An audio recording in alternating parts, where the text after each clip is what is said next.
You know, for the first time in my 57 years, I simply could not concentrate on my work. Couldn't concentrate. I've lived what you call a truly diligent life, a serious craftsman, a gardener. For over 30 years, it's just been me, quietly choosing the perfect moment to tend to my garden, meticulously growing moss and arranging stones. That was my calm, my niche. But ever since I met her, something inside me just went haywire. Even just saying her name in my head, Violet, it makes my heart ache a little. It's wild, right? At my age, the first visit to the Hawthorne estate, I first visited her mansion on a bright, sunny late afternoon. It was this magnificent, sprawling traditional estate, standing on a massive piece of land. I passed through the gate, and the first thing that hit me was the immense garden. And honestly, it was a mess. It hadn't been maintained in years. The branches were wildly overgrown, and fallen leaves were everywhere, even floating on the pond. It needed a serious rescue operation.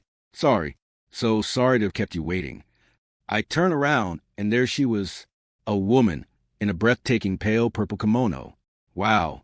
Her figure was so lush, so graceful, a kind of rich, voluptuous beauty you just wouldn't expect in someone in her early 50s. Her elegant features were evident, but what struck me most were her eyes.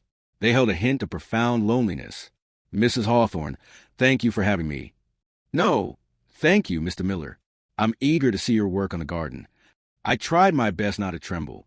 Seriously, just being in conversation with such a remarkable person felt like both a pleasure and a huge blessing. A garden of loneliness. She spoke quietly as we walked through the grounds. She told me it had been 3 years since her husband, the master of the house, had passed away. Since then, no one had really tended to it. Before, they had a dedicated gardener, but that person had retired. I couldn't help but steal quick glances at her profile. Her pale neck, illuminated by the afternoon light, and her collarbone, peeking out from under the collar of her kimono, looked strangely vivid. I quickly forced my gaze back to the overgrown plants. This is a magnificent garden, I told her. If you let me work on it, I can restore it to its former beauty very quickly. Really? She smiled. That smile, guys, my heart literally skipped a beat. So may I leave it to you? Could you come by, say, about twice a week? Yes, Mrs. Hawthorne. I'd be absolutely happy to. And just like that, Adam Miller began his work as a gardener for the Hawthorne family. Silent, sweat, and iced tea. For the first month, I just worked. Silent, pulling weeds, trimming the fence, cleaning that pond. Occasionally, she'd be sitting on the veranda, just watching me. Every time I felt her gaze, my spine would instantly stiffen. Then, one sunny spring afternoon, she came out to garden. Mr. Miller, I've brought you some tea. She was carrying a tray with iced barley tea and a cold bun, a proper little rest. Thank you. Thank you for your hard work in this heat. Please take a short rest. She sat down on the veranda and watched me. The garden has become so beautiful, she observed. It still has a long way to go, I replied, but it is starting to take shape little by little. How long have you been a master gardener, Mr. Miller? 35 years now, actually. That's truly amazing. Her voice was filled with such genuine respect. I felt a surge of happiness and got a little excited. A garden is a living thing, I explained. It changes every day. That's why it never gets boring. Her words sounded oddly intense. I wonder if I, too, am a living thing. Her sudden words threw me off. What do you mean by that, Mrs. Hawthorne? A formal life. She looked so sad. I feel like I've just been living a mere formality for the past 3 years, going out to social gatherings, putting on a smile, making casual conversation, but feeling nothing in my heart. A deep loneliness was back in her eyes. Were you happy with your wife, Mr. Miller? Yes. She passed away 5 years ago. But yes, I was truly happy with her. Is that so? I'm jealous. I never truly connected with my husband. Our marriage was arranged. We were just a formality from the very beginning. I couldn't say a word. I felt terrible that such a graceful person had been carrying this deep loneliness. I said something strange. She quickly forced a smile. But it was a tragic, sad smile. Mr. Miller, can you come again the day after tomorrow? Of course. From that day on, something shifted. It was a strange, silent feeling. The seed of a true connection was born between us. She would sit on the veranda and talk to me in between my work. We'd talk about everything, plants, gardens, little things. Gradually, I started opening up to her. Do you live alone, Adam? Yes. My only daughter has her own family outside of the state. Aren't you lonely? Yes, I am. I admit it, but you have your work. Can't work alone somehow satisfy your heart? Her question was always so direct, so certain. It's not enough, I answered honestly. To be honest, it was the first time I'd spoken my true feelings out loud in a long time. I feel the same way. She smiled. Her smile was softer than before. Since we hit the rainy season, the wet days started piling up. One afternoon, I was out in the garden working when we were suddenly hit by a total downpour. I rushed to put my tools away, but Violet called out to me, Adam, come inside. Hurry up. You need to get your tools out of the wet. She urged me, and honestly, I just kind of smirked at her urgency. As I tried to take off my soaking wet shoes at the entrance, she was already there. You'll get a chill if you stay up there, so wet. Wait, I'll go get you a towel from the back. She disappeared, leaving me standing there, alone in the spacious entrance hall of that magnificent mansion. The only sound echoing around me was the rhythmic roar of the rain hitting the glass. It was intimate and slightly overwhelming. The sanctuary. She returned quickly with a large, fluffy bath towel. Please, dry yourself off with this. Then she added, also, I have some of my husband's old clothes here. Could you please change out of those wet work clothes? I protested naturally. Mrs. Hawthorne, I couldn't ask you to go that far. I don't want to cause trouble. Please, don't be shy, she said, giving me a firm, meaningful look. I nodded. How could I refuse? I went and changed into clothes of the man who had owned this house. When I came back, she had prepared some hot tea for me. Thank you very much. I sat down next to her on the veranda floor. It was the first time I had ever been this close to her indoors. A delicate, intoxicating fragrance wafted from her kimono. I couldn't help but notice her shape, even to the thin fabric. It was distracting. I quickly averted my gaze, focusing instead on the rain outside. It doesn't look like it's going to let up any time soon, she noted, looking out the window. No, it doesn't. Would you like to talk for a bit? She asked, turning her full attention to me. There was a spark in her eyes, a kind of yearning, an honest confession. I took a deep breath. Mrs. Hawthorne, can I tell you the truth? Yes, please. The time I spend talking with you, that is the single most important thing to me right now. My heart was pounding like crazy. Mine, too. The words just flowed out of her mouth, just as automatically as they had come out of mine. Her eyes welled up. Really? It's true, I insisted. The time I spend here with you is more important to me than anything else I have going on. I immediately stopped myself. Wait a minute. I shouldn't say any more. She's my employer, and I'm just a gardener. But she just nodded gently, so tenderly. Thank you. I'm glad to hear you say that, Adam. The roar of the rain enveloped us in silence again. In that moment, sitting there warm and dry next to her, I realized it. This feeling wasn't just admiration or respect. I had fallen in love with this woman, a softened world. Something fundamentally changed after that rainy day. She still called me Mr. Miller, but the tone of her voice was different now. It was soft, yes, but intimate, almost sweet. The way I looked at her changed, too. While working, I'd suddenly lift my head and catch her reading a book on the veranda. Her beautiful profile. The way she was sitting, my hand would stop dead in the middle of a trimming cut, and I'd just find myself staring at her. In 35 years as a master gardener, that had never happened before. Mr. Miller, there are a lot of bugs out today. It was a sunny afternoon at the end of June. She came out with iced barley tea again. Maybe so, I replied, but the humidity is just right for the garden. Is that so? She crouched down right next to me. The hem of her kimono ruffled slightly, revealing her white ankles. I quickly looked away, my face warm. This moss is beautiful, she murmured, gazing at a patch. The way it flares up right here is the most beautiful part. May I touch it? She asked. Please, go ahead. Her fingers gently touched the moss. Her hands looked so soft. I looked at my own hands next to hers, rough, callous hands that had been touching earth and wood for decades. Her hands looked nice, soft, and cool. She smiled. Looking at that smile made my heart ache with a bittersweet intensity. What it means to be alive. Mr. Miller? Yes. I've recently realized something, she said, stroking the moss. You know what this is? This is what it means to be alive. She elaborated. The smell of the earth, the sound of the breeze, the feel of the wind, feeling those things, talking to you. That's what it means to be alive. When I lived with my husband, I felt nothing. All that mattered was the next social gathering. She turned to look at me, her eyes filled with sadness and surprising warmth. But since I met you, Adam, the world looks different to me. I'm the same. The words came out of my mouth before I could stop them. After I lost my wife, my days were just spent working, coming home, and sleeping. But since I started coming here, I've been choosing my words carefully. I've started to look forward to each and every day. Her eyes welled up again. Thank you. From that day on, it became our ritual. We always had tea together after I finished my work.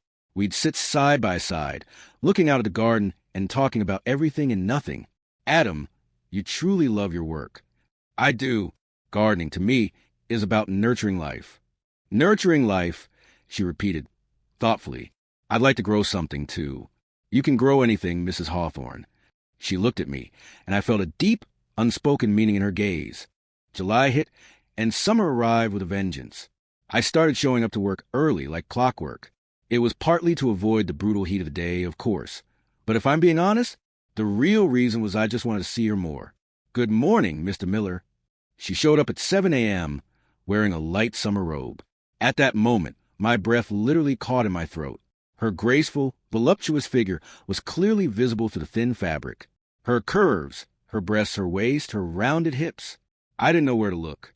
I was completely flustered. Sorry to bother you so early in the morning, she apologized. No, I'm an early riser, too. I managed to say. Then she surprised me. Would you like breakfast? It tastes so much better with someone alone. I had no reason to refuse. And more importantly, I didn't want to refuse. The illusion of marriage. I was ushered inside, and she skillfully prepared breakfast. Her movements were so graceful, captivating to watch. Here you go, she said. It was a simple but carefully prepared meal. Rice, miso soup, grilled fish, pickles. Everything looked perfect. It had a kamasu. Enjoy. Sitting there, having breakfast for two, welcoming the morning together, I felt a strange, beautiful illusion of being a married couple. This is delicious, Violet. Truly. I was worried, she admitted. It's been a while since I last cooked a full meal. I haven't cooked properly since my husband passed away. If I'm alone, I just make something quick and sloppy. Is that so? Yes, but I made this one with enthusiasm this morning. She smiled. My heart warmed, knowing that smile, that effort, was for me, the defining question. After breakfast, as she was pouring me some tea, she became serious. Mr. Miller, can I ask you something personal? What was your wife like? I was a little surprised by the awkward intimacy of the question. She was a kind person, I answered. She supported me without ever complaining. Did you love her? Yes, I still do. I answered honestly, my expression probably thin. That's wonderful, she murmured. But I had to continue. I couldn't stop myself. But the love I had for my wife and the feelings I have now, they are different. Her eyes widened, catching the full weight of my confession. The emotions I'm feeling now. I nodded, looking right at her. I couldn't hide it any longer. These feelings I have for you, Mrs. Hawthorne. I couldn't find the words to finish the sentence. But she didn't need me to. She understood. I feel the same, she confessed, her voice barely a whisper. My sense of duty to my late husband, whom I supported so gently, is completely different from the feelings I have for you, Adam. A heavy silence hung between us. Outside, the summer sound of cicadas began to rise, noisy voices announcing the true arrival of summer. An adult, complicated love. Mr. Miller, she whispered. Yes. This can't happen, can it? Her voice was trembling. It couldn't be done, I answered honestly. We were in a difficult niche. I was the hired gardener. She was a wealthy employer and widow of a former prominent figure. We were completely mismatched in age and position. But I couldn't stop her. She reached across the table and took my hand. Her hand was soft and warm, exactly as I had imagined it would be. I couldn't stop myself either. I squeezed her hand back. What should we do? I don't know. We both laughed a little, a sound troubled by this complicated, adult love. It was difficult, yes, but at that moment, I was undeniably happy. But for now, let it stay like this, she said, her grip tightening. This time we spend together. It is more important to me than anything. Me too, I agreed. Holding her hand, we gazed out at the dazzling green of the garden, illuminated by the morning sun. I had no idea what the future held for us. But in this precise moment, holding her hand, I was absolutely, truly alive. The warmth of our physical connection proved it. From that day on, our relationship entered a new, silent stage. We hadn't crossed any boundaries yet, not fully, but we had confirmed our feelings for each other. That alone changed the entire world. The greenery in the garden looked brighter than usual. Her smile looked brighter than usual. And my heart was beating harder than it had in all of my 57 years of life. I had no idea where this love was headed, but my desire to be by her side only grew stronger. The midsummer sun was beating down mercilessly. It was August, and the heat was just brutal. I had started visiting the Hawthorne estate 3 times a week now. I rearranged my entire work schedule, so I could be by her side for as long as humanly possible. Around 2 in the afternoon, she called out to me, genuinely worried. "Mr. Miller, please don't push yourself too hard." I was deep in a niche of selecting pine branches, sweat pouring down my face like a waterfall. "It's okay, Violet. I'm almost done." "No, stop," she insisted. "Let's take a break. You're going to get heat stroke." I immediately put my tools down at her command. I sat down next to her, and she brought me cold barley tea and a towel. I used the towel to wipe my face, and it smelled faintly of her, which was utterly distracting. "Thank you."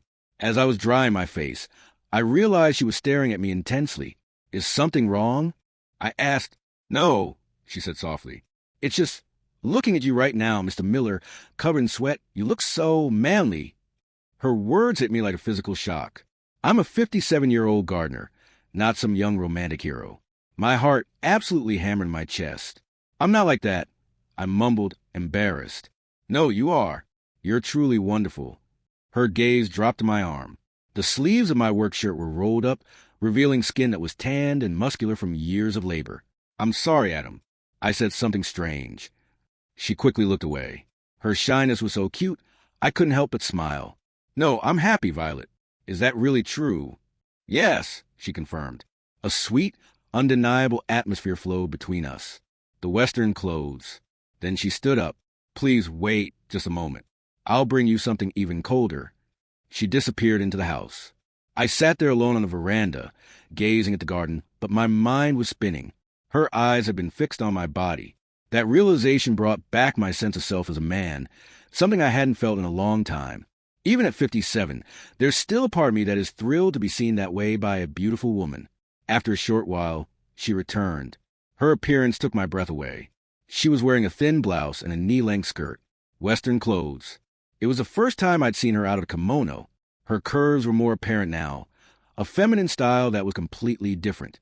"It was hot, so I changed," she said shyly. "It suits you." My voice was husky. "Thank you." She sat down next to me. The soft skin of her upper arms, her slender legs, everything dazzled in the light. She had made us shaved ice. "Would you like shaved ice?" It seemed a little childish, but she handed me a bowl covered in strawberry syrup. "Yes, please." I spooned the cold, sweet ice into my mouth. Delicious. She began to eat her share. Her lips were stained red with the syrup, and I couldn't take my eyes off them. The near miss. "What's wrong, Adam?" she asked. "Your face is red. You must have heat stroke." Worriedly, she placed her hand on my forehead. The softness and coolness of her hand startled me. "Are you okay?" Her face was right next to mine. I could see the sweat beading on her neck, the skin peeking out from the top of her blouse. Her worried eyes were staring straight into mine. "I'm fine," I whispered, but I gently held her hand where it rested on my forehead. "But when you're this close, Violet, I can't help but be conscious of you. I'm conscious of you as a woman." My honest confession made her blush even deeper. "Me too," she admitted in a low voice.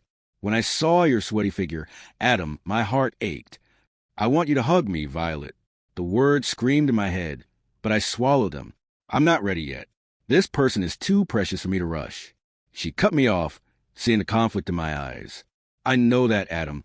You're a serious man, so I won't take the first step easily."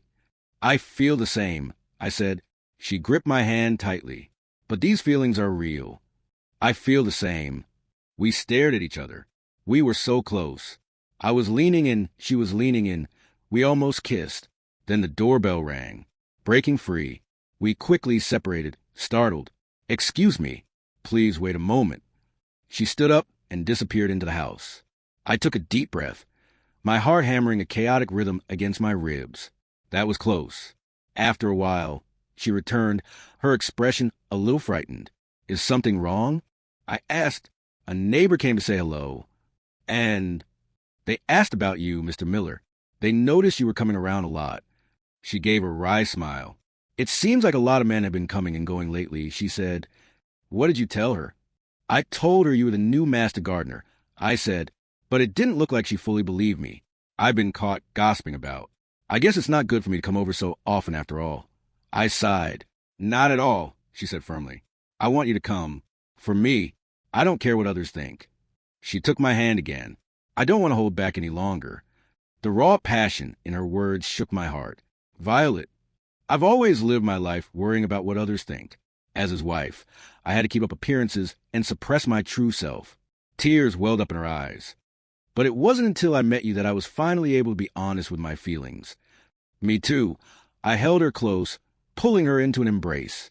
It was the first time I had truly held her. Her body was soft and warm, just as I'd imagined, her full breast pressed against my chest. Adam, she whispered my name. Her voice was sweet and bittersweet. I couldn't hold back any longer. I had reached my limit. Her eyes were moist as I cupped her face in my hands.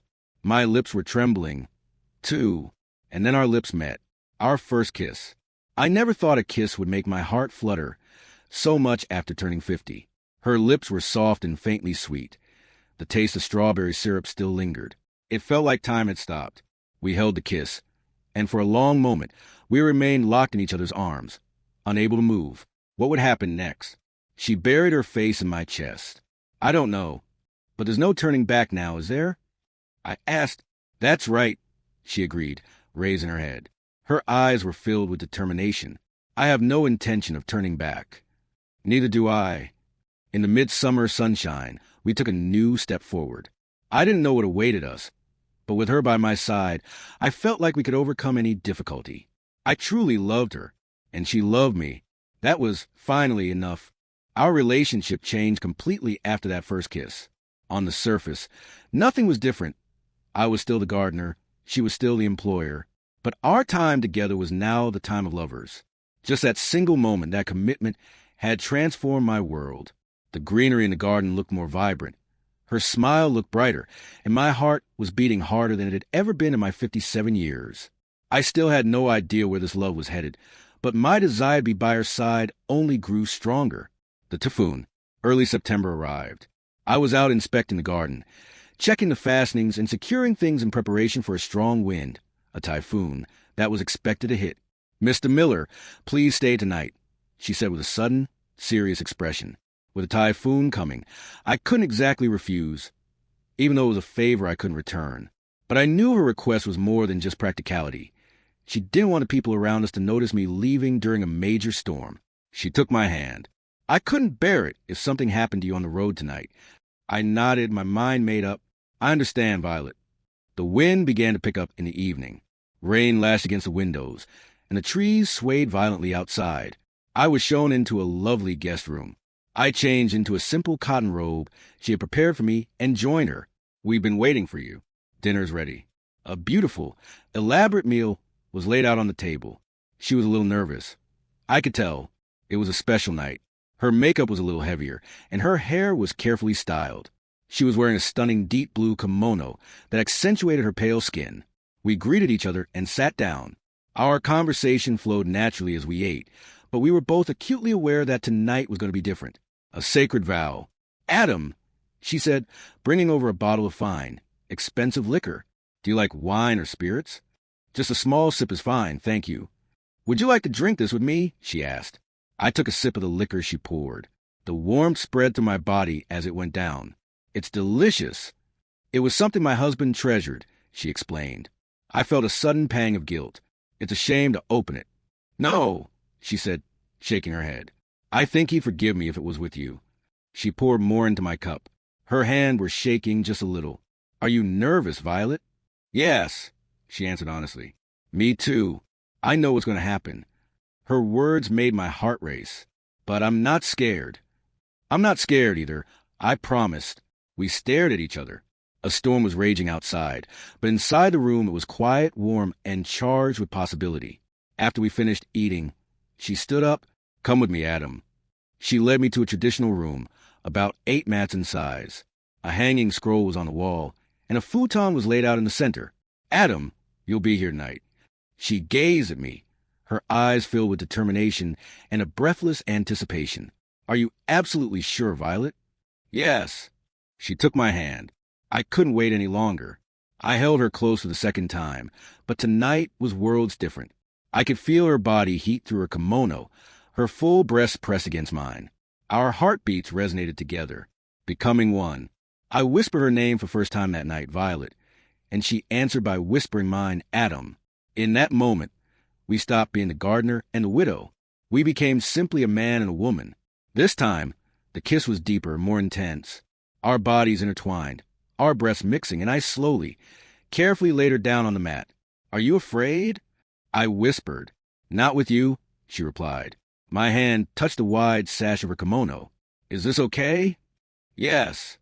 With her permission, I untied the sash. As the kimono was removed, her pale skin was revealed.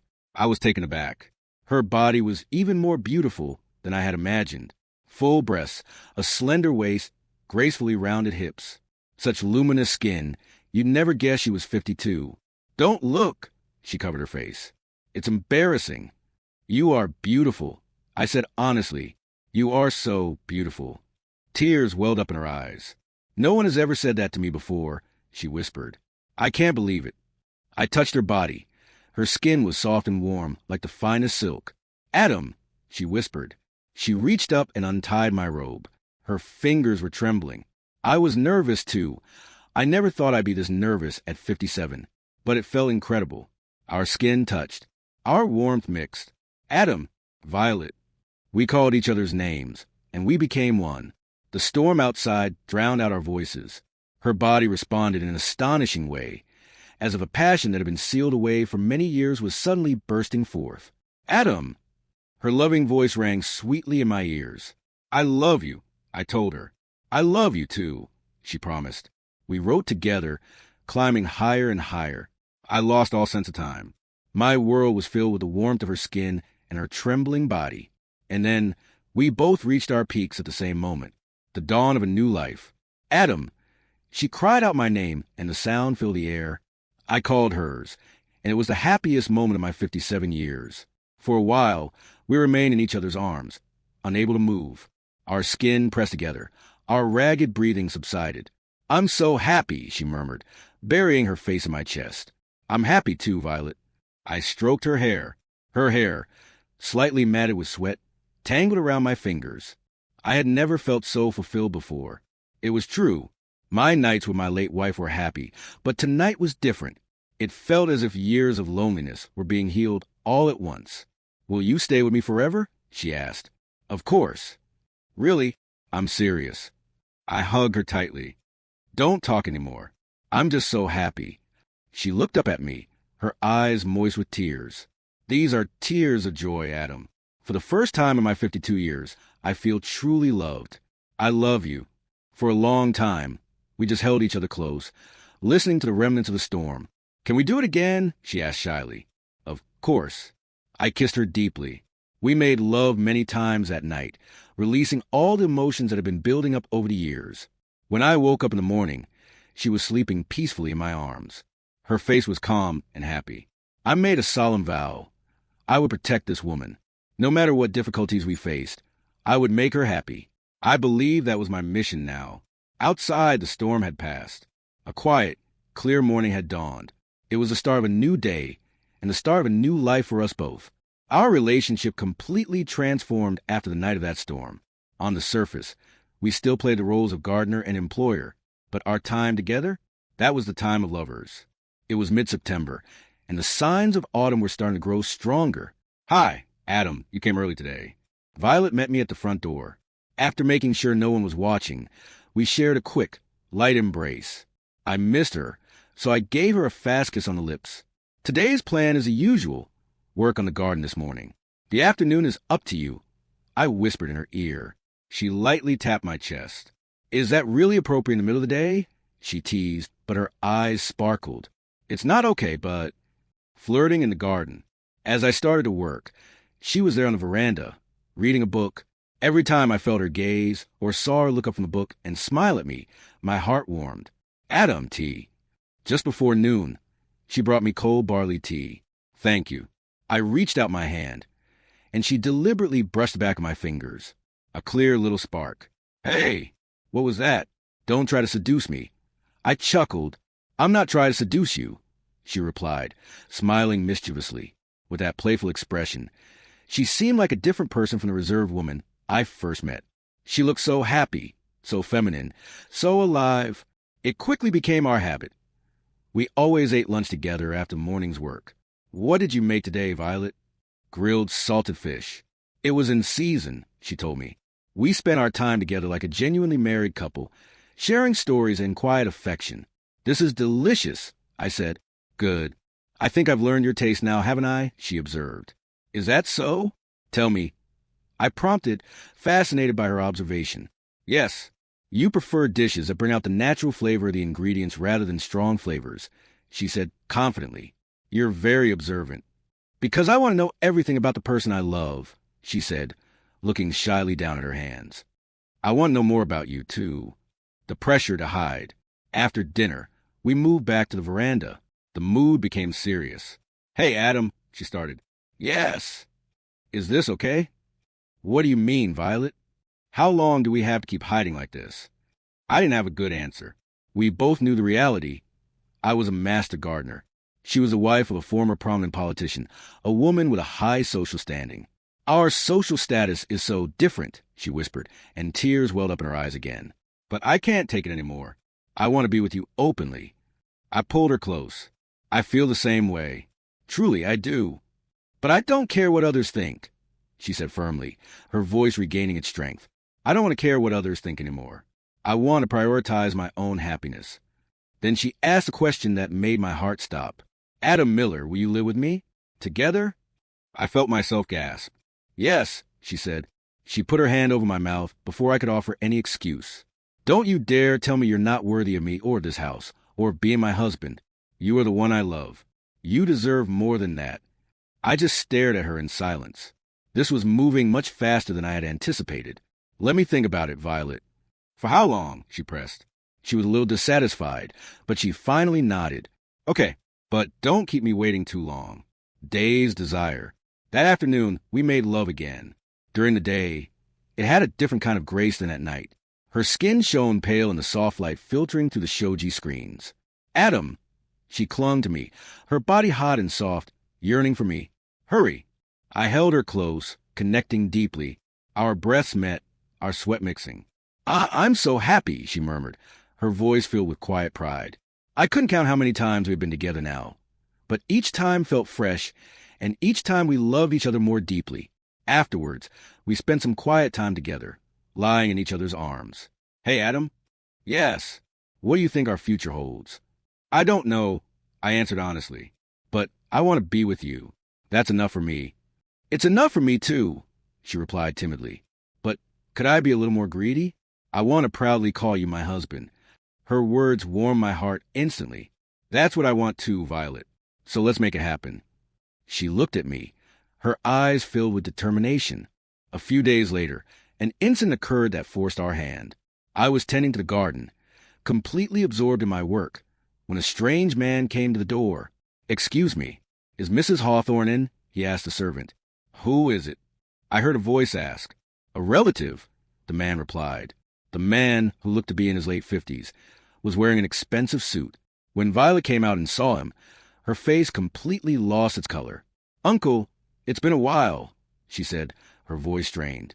Violet, the relative replied sternly. The two of them disappeared inside the house. I kept working, but I felt deeply uneasy. This wasn't a friendly social call. The family pressure. About an hour later, the man came back out. He stopped when he saw me, giving a slight, dismissive nod. You seem to come here quite often, he said, his tone making me instantly nervous. The garden is quite large. I replied simply. I see, he said. He looked like he wanted to say more, but he just got into his car and drove off without another word. Violet came out immediately, her face pale and drawn. Violet, what's wrong? Adam, she rushed to me and clung to my arm. My uncle brought up the matter of my remarriage. Remarriage? Who? Yes, she whispered. He was pushing a new match, the 60-year-old president of a large construction company. My heart tightened painfully. So they had turned her down already. Of course, I refused him. She looked up at me, defiant.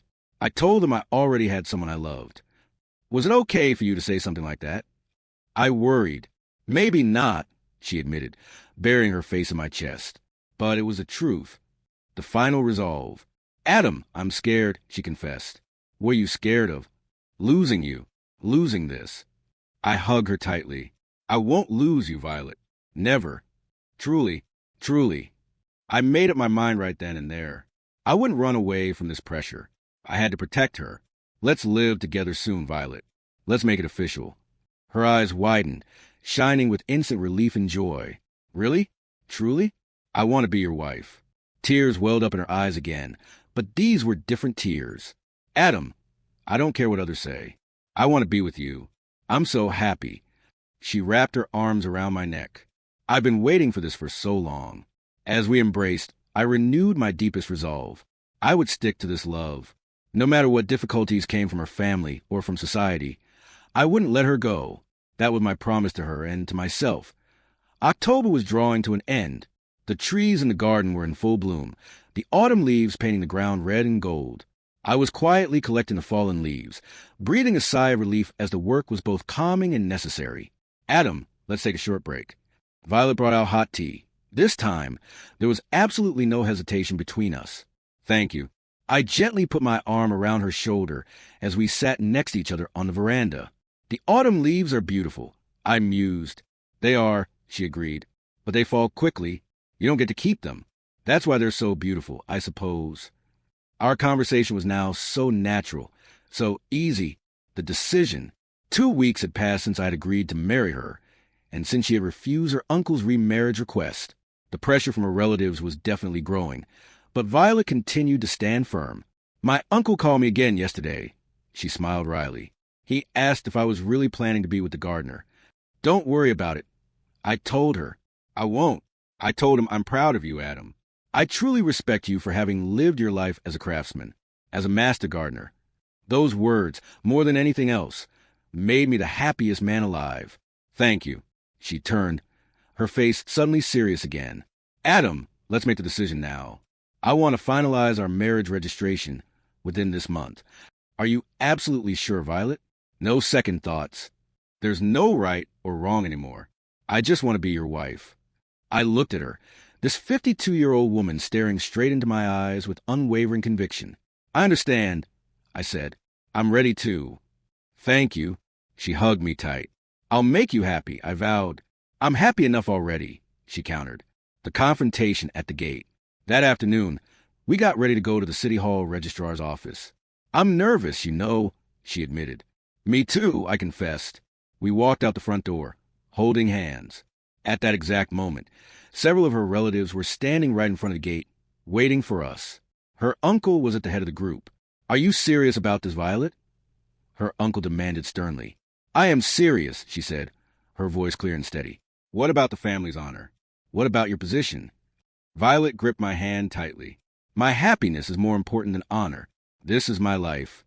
Her words caused the relatives to erupt in loud protests. I don't care what the world thinks anymore. This is the person I chose, she declared, looking at me. I stepped forward, putting myself slightly in front of her. I am sorry, I told them.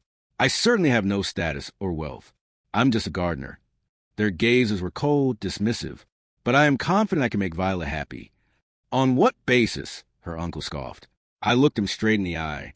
She's the first woman I've truly loved in my 57 years of life.